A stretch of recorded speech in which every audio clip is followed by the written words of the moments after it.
Welcome to Bharosa news బులెటిన్ల ముందుగా headlines. వర్షంతో బురదమయమైన రోడ్డుపై వరి నాట్లు వేసి నిరసన తెలిపిన గ్రామస్తులు.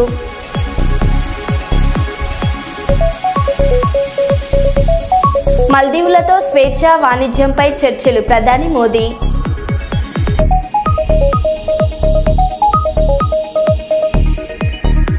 తాగునీరు కోసం ఖాళీ బిందెలతో రోడ్డుపై నిరసనకు దిగిన మహిళలు.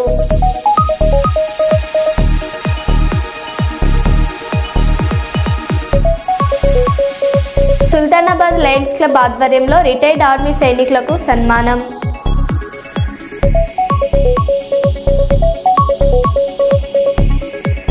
కాకతీయ యూనివర్సిటీలో విద్యార్థినులకు తప్పిన పెను ప్రమాదం.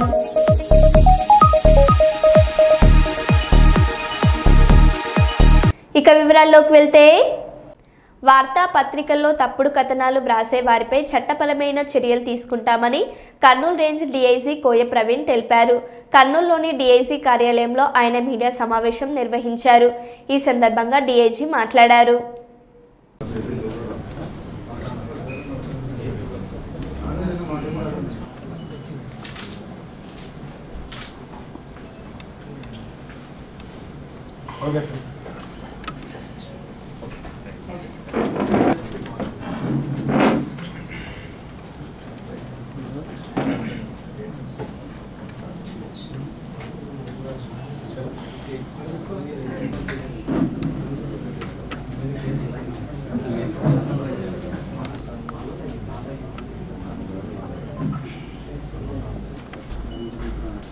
అందరికీ నమస్కారం అండి. గత కొద్ది రోజులుగా పోలీస్ డిపార్ట్మెంట్ని, అధికారుల్ని వ్యక్తిగతంగా పత్రికా మాధ్యమాల్లో దూషించడం అనేది, తప్పుడు కథనాలు రాయటం అనేది ఈ మధ్యకాలంలో తరచుగా జరుగుతుంది.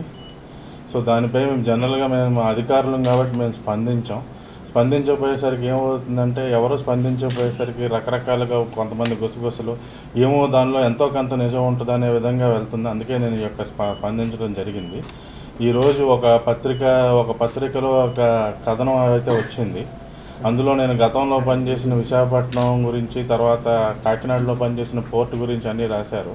నేను విశాఖపట్నం ఎస్పీగా 10 సంవత్సరాల క్రితం పనిచేయడం జరిగింది, 2014 to 2016. ఆ కాలంలో విశాఖపట్నం జిల్లాలో విపరీతంగా నక్సల్ ప్రాబల్యం కలిగి ఉండేది. నక్సల్ ప్రాబల్య ప్రాంతాల్లో గంజాయి సాగు అనేది విచ్చలవిడిగా జరిగేది. ఆ రోజున్న పరిస్థితుల్లో పోలీసులు గంజాయి సాగు ప్రాంతాల్లో ప్రవేశించి గంజాయి తోటలు ధ్వంసం చేసే పరిస్థితి ఉండేది కాదు. సో ఆ కాలంలో మేము ముఖ్యంగా కూడా గంజాయి రవాణా మార్గాలను మేము టార్గెట్ చేసి, నేను పనిచేసిన 2 సంవత్సరాల కాలంలో 1,00,000 కేజీల వరకు గంజాయి జప్తు చేయడం జరిగింది. సో ఆ కాలంలో నేను విశాఖపట్నం ఎస్పీగా వెళ్ళక ముందు అంటే ఇది వినికిడి, గంజాయి కేజీ 2,000 రూపాయలు ఉండేది. నేను విశాఖపట్నం ఎస్పీగా పూర్తి చేసేటప్పటికి 5,000 రూపాయలకి మార్కెట్ రేట్ పెరిగిందని చాలామంది అనుకుంటుంటే వింటున్నా. అదే కాకుండా ఆ సమయంలో గిరిజనులు చాలాసార్లు నాకు పరోక్షంగా నాకు తెలియకుండా, మీ ఎస్పీకి మెంటల్ అంట, గంజాయి షావుకారు కనిపిస్తే కాల్ చేయమని ఆర్డర్ ఇచ్చాడంట, షావుకారులు రావటం మానేశారని మాట్లాడుకోవడం కూడా నేను వినటం జరిగింది. అదేవిధంగా కాకినాడ పోర్ట్లో యాంకరేజ్ పోర్ట్ అని ఉండేది. ఆ పోర్ట్లో డీజిల్ దొంగతనాలు, రకరకాల అసాంఘిక కార్యక్రమాలు జరిగాయి. నేను అక్కడ పనిచేసిన కాలంలో అవన్నింటినీ తొలగించడం జరిగింది.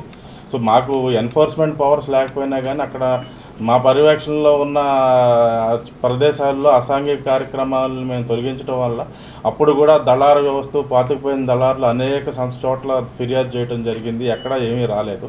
ఈరోజు వచ్చిన కథనాల్లో కూడా ఎటువంటి విచారణ జరిగినా ఎటువంటి అసత్యం రాదు. కానీ ఈ కథనాన్ని ప్రచురించిన వాళ్ళకి ఈ ప్రభుత్వ పెద్దలను కూడా కలిపి చేయటం వల్ల ఏమిటంటే, ఇది ఎందుకులే అని ట్రాన్స్ఫర్ చేసేస్తే ఈ కథనం రాయించిన వాళ్ళు పాక్షికంగా విజయం సాధించినట్టు అవుద్ది. సో ఇది మీ అందరికీ పత్రికా ముఖంగా తెలియజెప్తున్నా. అదేవిధంగా ఈ తప్పుడు కథనం రాసిన వారిపై లీగల్, క్రిమినల్ అండ్ సివిల్ చర్యలు, డిఫమేషన్ సూట్లు మేము ఫైల్ చేయాలి. పర్సనల్ ఇంటర్వ్యూ చేసి చెప్తే ఇలా ఎందుకు టార్గెట్ చేస్తారంటే, పాతుకుపోయిన దళారు వ్యవస్థలో అన్ని వర్గాల వాళ్ళు ఉంటారండి. ఏ పార్టీ అధికారంలో ఉంటే వాళ్ళకి అనుకూలం కర్నూలులోనే వచ్చింది ఒక ప్రచురితం అయితే అప్పుడు రాసిన విలేకరుపై మేము చర్య కూడా చేపట్టడం జరిగింది. మళ్ళీ ఒక ప్రముఖ పత్రిక వారు దానికి రీజైండర్ కూడా ఇవ్వటం జరిగింది. సో నేను కూడా ఈ కథనం రాసిన వాళ్ళు కూడా యాజమాన్యం కూడా రేపు రీజాయింటర్ ఇస్తారని ఆశిస్తున్నాను. వ్యక్తిగతంగా ఎందుకు రాస్తారంటే అండి, మన బ్రిటిష్ కాలం నుంచి ఉన్న చట్టాల్లో నైతికత అనే దానికి ప్రామాణ్యత ఉండదండి. చట్టంలో నైతిక ప్రామాణ్యం లేకపోవడం వల్ల చట్టంలో లొసుగులను ఉపయోగించుకుని వ్యవస్థను వాడుకుని ఒక దళారు వ్యవస్థ గట్టిగా ఇక్కడ అన్ని చోట్ల పాతుకుపోయి ఉందండి. నేను ఎక్కడ పనిచేసినా ఆ దళారు వ్యవస్థ కరెక్ట్గా ఏమంటారు, వాళ్ళ కుంభస్థలం మీద వాళ్ళని దాడి చేస్తారండి. సో దళారు వ్యవస్థ వాళ్ళు చేసిన పని అండి ఇది. అంటే అధికారులు అనేవాళ్ళు మధ్యతరగతి స్వభావంతో ఎక్కడ కాంట్రవర్సీకి వెళ్ళరండి. నేను ఎటువంటి కాంట్రవర్సీ వచ్చినా ఎదుర్కొనే సత్తా ఉంది. గతంలో నా మొదటి పోస్టింగ్ నుంచి ఎదుర్కొంటున్నా ఎక్కడ ఏది నిరూపించబడలేదు. ఇలాంటి అత్యుత్సాహం చూపించిన వాళ్ళందరి మీద కూడా నేను సివిల్ అండ్ క్రిమినల్గా చర్యలు చేపట్టాను. సో ఇలాంటివి ఇంకెన్ని రాసినా కూడా నేను చెల్లించను. చేస్తారు దీనిలో మా అన్ని ప్రభుత్వ అధికారులు ఉంటారు, కొంతమంది అన్ని విభాగాల నుంచి ఉంటారు. దీనిలో విపరీతమైన క్యాష్ ఫ్లో ట్రాన్సాక్షన్ ఉంటుంది. సో ఈ దళారు వ్యవస్థని మనం అంత కూకట వేళ్లతో వాళ్ళకి విరుగుడు చేయడం వల్ల ఏంటంటే వాళ్ళ యొక్క బ్రతుకు తెరువు మీద ఎఫెక్ట్ పడుతుంది. అందుకని ఇలా వ్యక్తిగతంగా దాడి చేస్తారు. జనరల్లీ అధికారులు ఇవన్నీ భరించలేక పోరాడే శక్తి లేక తలొగ్గుతారు. నేను తలొగ్గను.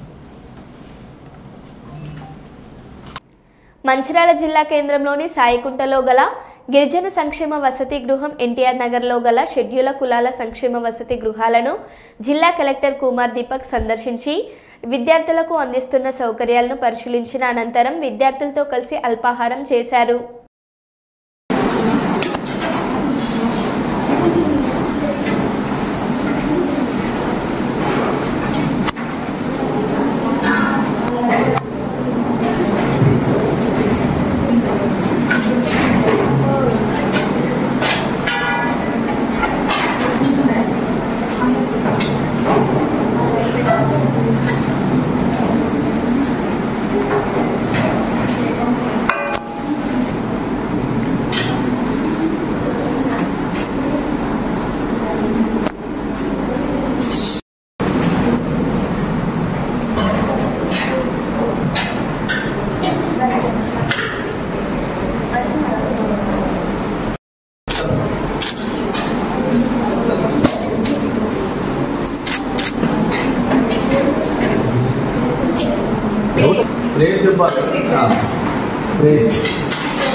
బోర్ ఉంటుంది తర్వాత పవర్ లేకుండా బోర్ కూడా నడవదు అంటే అప్పుడు ఎక్కడ స్టోరేజ్ ఉంటాయి కదా సార్, ఇదేమో ఉంటుంది సార్ మార్నింగ్ వాటర్ ఈవినింగ్ వరకు ఉంటుంది కదా, ఒక ట్యాంకర్ వస్తుంది.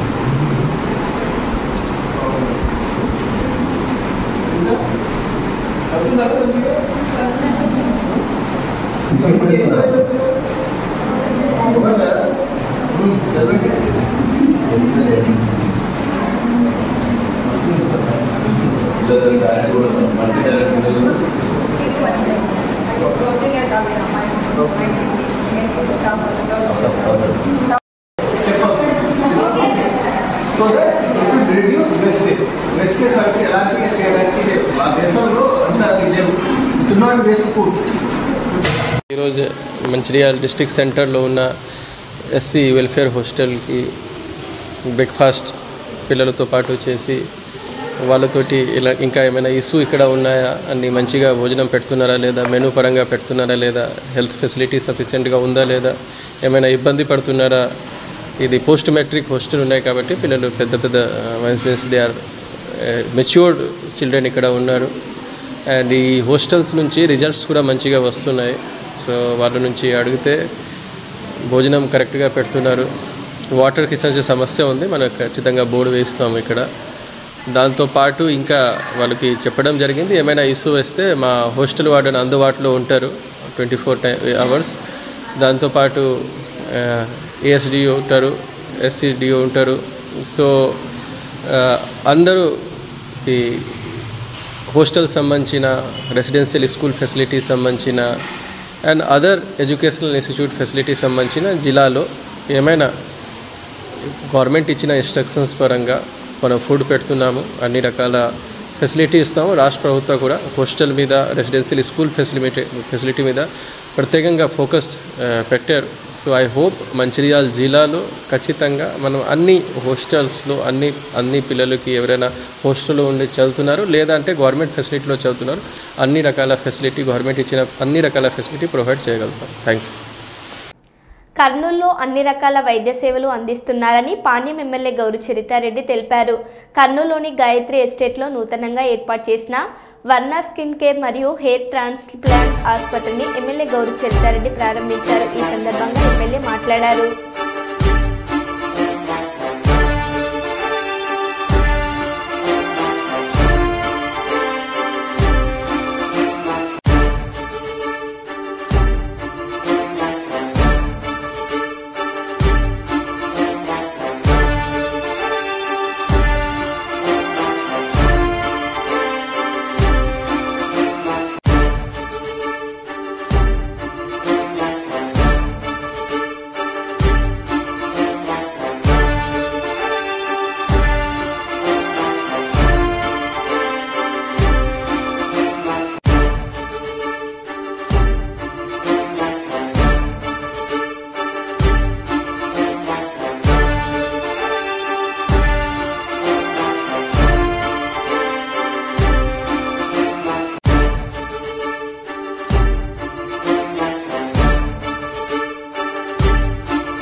చోరీలకు పాల్పడుతున్న అంతర్రాష్ట్ర దొంగల ముఠాను పోలీసులు అరెస్ట్ చేశారు.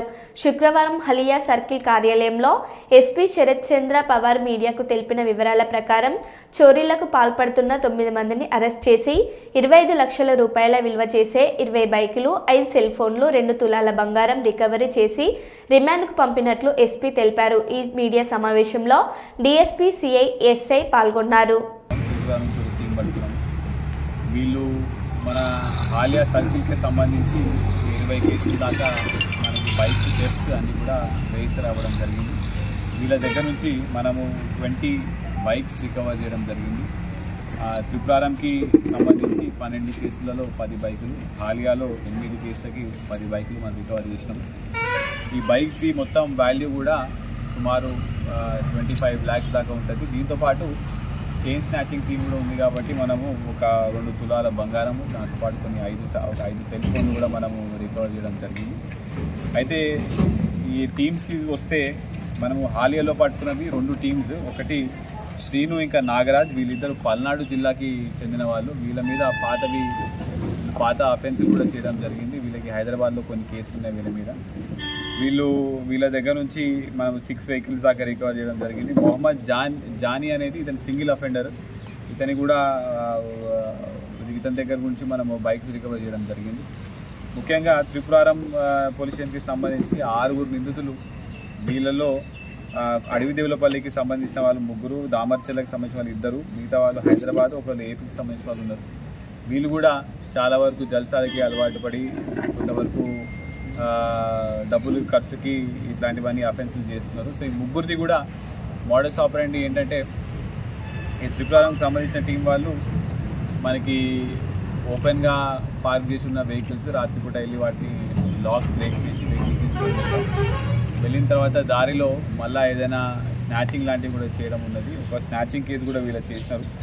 ఇది మనకి ఎర్రగొండలపాలెం ప్రకాశం డిస్ట్రిక్ట్లో ఒక 2 తులా స్నాచింగ్ చేసినారు. ఆ స్నాచింగ్కి సంబంధించిన మన మెటీరియల్ కూడా మనం రికవర్ చేయడం జరిగింది.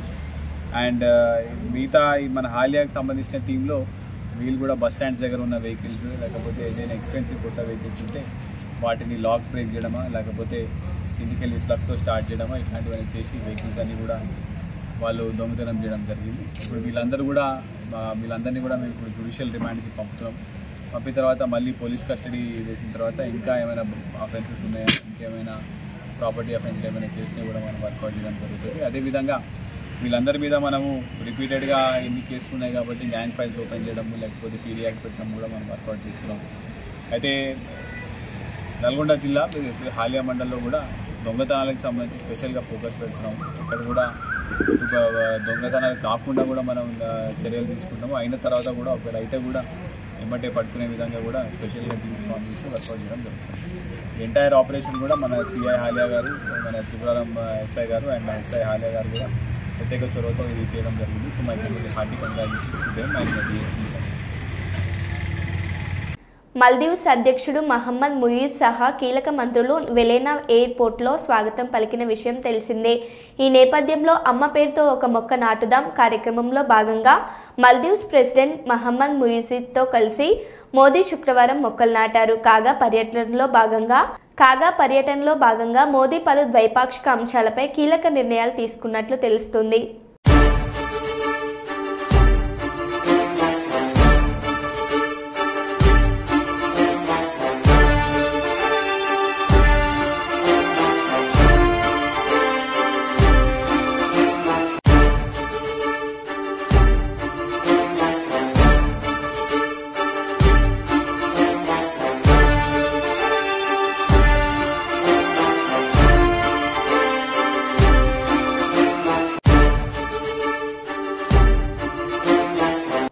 హైదరాబాద్తో పాటు రాష్ట్రంలోని పలు జిల్లాలలో భారీ వర్షం పడుతుంది.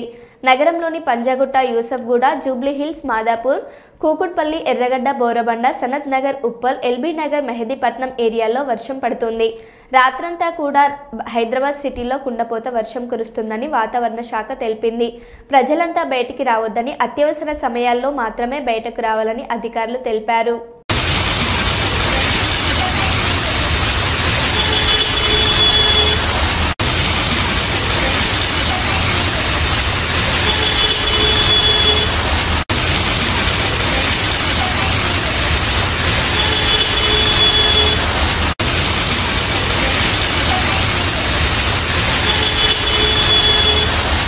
రేవంత్ రెడ్డికి సోనియా గాంధీ లేఖ రాసిందంట. అది ఆయనకి ఆస్కార్ అవార్డు అని అన్నాడు. ఇంతకు ఏం రాసిందని నేను పరిశాన్ అయ్యి లేఖ చూస్తే నేను రాలేకపోతున్నా అని రాసింది అంతే. పాపం ఈయనకి చదువు రాదు అనుకుంటా. దానికి ఈయన పట్టుకొని ఇది నాకు ఆస్కార్ అవార్డు అంటున్నాడు. రేవంత్ రెడ్డికి ఇవ్వాల్సింది ఆస్కార్ అవార్డు కాదు, భాస్కర్ అవార్డు అని కేటీఆర్ అన్నారు. ఆయన కట సోనియా గాంధీ ఉత్తరం రాసిందట. ఏమని? సోనియా గాంధీ గారు నాకు ఉత్తరం రాసిండ్రు, చాలా బాగా చేసినామని రాసిండ్రు.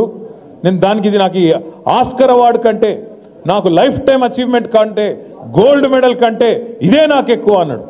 నేను ఏం రాసిందిరా సోనియా గాంధీ ఈయనకని చెప్పి నేను పరిశాన్ అయినా. ఇంతకు ఏం రాసిందయా అని అందులో ఉంటే ఆ ఉత్తరం, ఈయనకేమో పాపం చదువు రాదు, చెప్పేటోడు ఎవడు లేడు పక్కకు. ఆ డిగ్రీ కూడా నాకు తెలిసి దొంగ డిగ్రీ తప్ప నిజాం డిగ్రీ అయితే కాదు. మీరు చూడు, ఆ లెటర్ చూసిరా లేదా మీరు?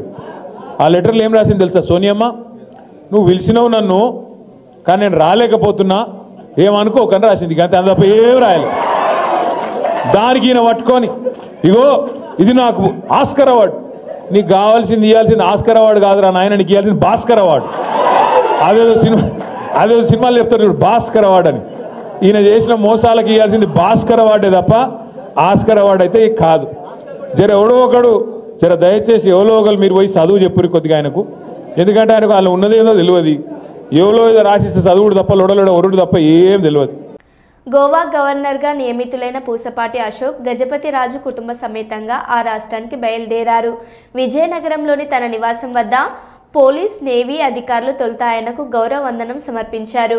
అనంతరం ఆయన గోవాకు బయలుదేరారు. ఈరోజు ఉదయం 11 గంటలకు గోవా రాజభవన్లో గవర్నర్గా అశోక్ గజపతి రాజు బాధ్యతలు స్వీకరించనున్నారు. ఈ కార్యక్రమానికి పలువురు టీడీపీ ఎంపీలు హాజరయ్యే అవకాశం ఉంది.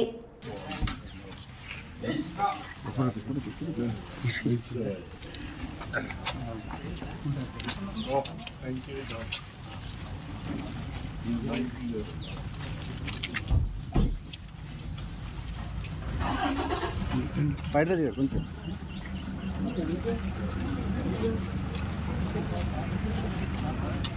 చేతులు పట్టుకండి.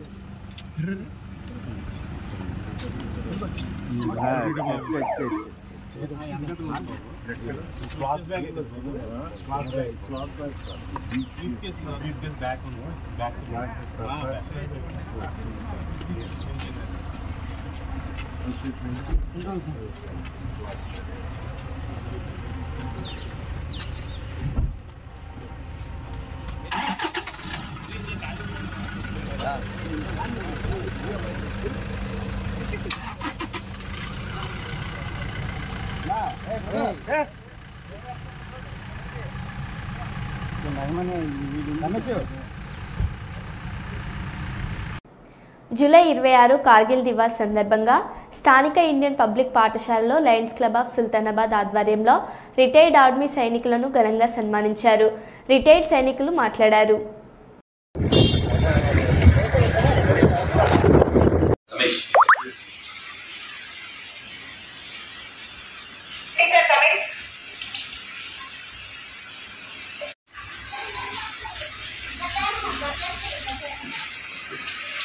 కార్గిల్ దినోత్సవం సందర్భంగా Indian public school Lions club ఆధ్వర్యంలో మాజీ సైనికులకు సన్మానము చేయడం జరిగినది. వారికి మాజీ సైనికుల తరఫున కృతజ్ఞతలు తెలియజేస్తున్నాము. జూలై 26 కార్గిల్ విజయ్ దివాస్ సందర్భంగా ఈరోజు సుల్తానాబాద్ మండలం army Indian public school and Lions club ఆధ్వర్యంలో మాజీ రిటైర్డ్ ఆర్మీ సైనికులకు సన్మానం చేయడం జరిగింది. ఈరోజు 1999 జూలై 26న మనకు విజయ్ దివాస్ కార్గిల్ విజయ్ దివాస్ వచ్చిన రోజు. ఇది 1999 మే జూన్లో జరిగిన స్టార్ట్ అయిన యుద్ధం ఇది కార్గిల్ వార్. ఇది 3-4 నెలలు జరిగిన యుద్ధం ఇది.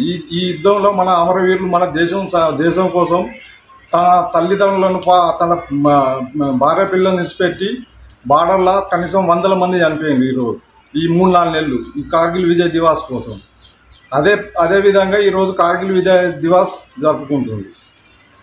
అది ఇప్పుడు మన ఎక్స్ సర్వీస్ మెన్కు లయన్స్ క్లబ్ వారు చిన్న సన్మానం చేయడం జరిగింది. లయన్స్ క్లబ్ వారికి ధన్యవాదాలు తెలుపుతున్నాను. ఏదైతే 3 నెలల పాటు జరిగినటువంటి యుద్ధంలో చైనా బార్డర్ పాకిస్తాన్ వాళ్ళను కూడా ఎంతో మందిని హతమార్చి మన యొక్క అమరవీరులైనటువంటి వ్యక్తులను స్మరించుకోక తప్పదు. అదేవిధంగా జూలై 26 వరకు యుద్ధంలో పోరాడి మన భారత వీర జవాన్లు విజయం సాధించినటువంటి దినం కాబట్టి ఈ రోజున కార్గిల్ దినోత్సవంగా ప్రతి సంవత్సరము ఈ యొక్క ఎక్స్ సర్వీస్ మెన్లను మన ఆనవాయితీగా సుల్తానాబాద్ లయన్స్ క్లబ్ ఆధ్వర్యంలో సన్మానం చేసుకోవడం జరుగుతుంది. కావున ఈ కార్యక్రమంలో పాల్గొన్న ఈ యొక్క మిలిటరీ మెన్లకు ఎక్స్ సర్వీస్ మెన్లందరికీ కూడా శుభాకాంక్షలు తెలియజేస్తూ అదేవిధంగా మా సుల్తానాబాద్ లయన్స్ క్లబ్ సభ్యులందరికీ కూడా కృతజ్ఞతాభినందనలు తెలియజేసుకుంటున్నాను. సుల్తానాబాద్ తరఫున రిటైర్మెంట్ అయిన ఆర్మీ వాళ్ళకు సన్మానం చేయడం జరిగింది. కార్గిల్ విజయ దినోత్సవం జూలై 26న పాకిస్తాన్తో ఎంతో పోరాడి మన విజయం సాధించిన దినం సందర్భంగా వారికి నా యొక్క ప్రత్యేక ధన్యవాదాలు లయన్స్ క్లబ్ తరఫు నుంచి మా గ్రూప్ సభ్యులందరి నుంచి ప్రత్యేక ధన్యవాదాలు తెలియజేసుకుంటున్నాం. మరో బులెటిన్లో మళ్ళీ కలుద్దాం. Stay tune.